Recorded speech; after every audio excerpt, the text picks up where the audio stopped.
আসসালামু আলাইকুম। এই সুন্দর জায়গাটি দেখতে দেখতে একটি গল্প শুনি। বিশাল এক পাহাড়ের উপর এক ঈগল বাসা বানিয়েছিল। ঈগলের বাসায় ছিল তার 4টি ডিম। প্রতিদিন সকালে সে এগুলো রেখে খাবারের খোঁজে উড়ে যেত। একদিন ঈগল যখন বাসায় বাইরে ছিল তখন ভূমিকম্পে গোটা পাহাড় নড়ে উঠল। এতে ঈগলের একটি ডিম বাসা থেকে ছিটকে পড়ে গেল।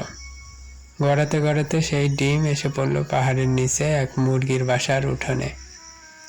মুরগি সেই ডিমটিকে নিজের বাসায় নিয়ে এলো, অন্যান্য ডিমের সাথে রাখলো, যত্ন করে তা দিতে থাকলো।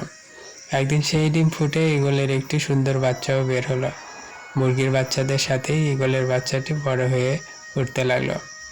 কিন্তু সে ভিতর থেকে যে সব সময় অন্য কিছু অনুভব করত। আকাশে একদিন ঈগলের একটা ঝাঁককে উড়ে বেড়াতে দেখে সে মুরগিকে বলল, ইস, যদি আমিও তাদের মতো উড়ে বেড়াতে পারতাম। মুরগি হেসে উত্তর দিল, তুমি কিভাবে উড়বে? তুমি তো মুরগি, এবং মুরগি কখনো ওড়ে না।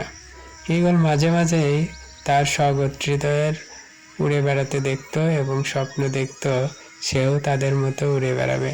কিন্তু প্রতিবার সে তার স্বপ্নের কথা জানালে মুরগি বলতো যে এটা একেবারেই অসম্ভব। মুরগির এই কথাটি ঈগল বিশ্বাস করতে শিখল এবং তার জীবনটা বাকি মুরগিদের মতোই কাটিয়ে দিল। অনেক দিন এভাবে কাটানোর পর একদিন সে মারাও গেল। আসলে আমাদের জীবনেও এটা চরম সত্য। তুমি যা বিশ্বাস করতে শেখো একদিন তুমি তাই হয়ে উঠবে। তাই তুমি যদি ঈগলের মতো ওড়ার স্বপ্ন দেখো তবে সেই স্বপ্নকেই অনুসরণ করো। মুরগির কথায় কান দিতে যেও না।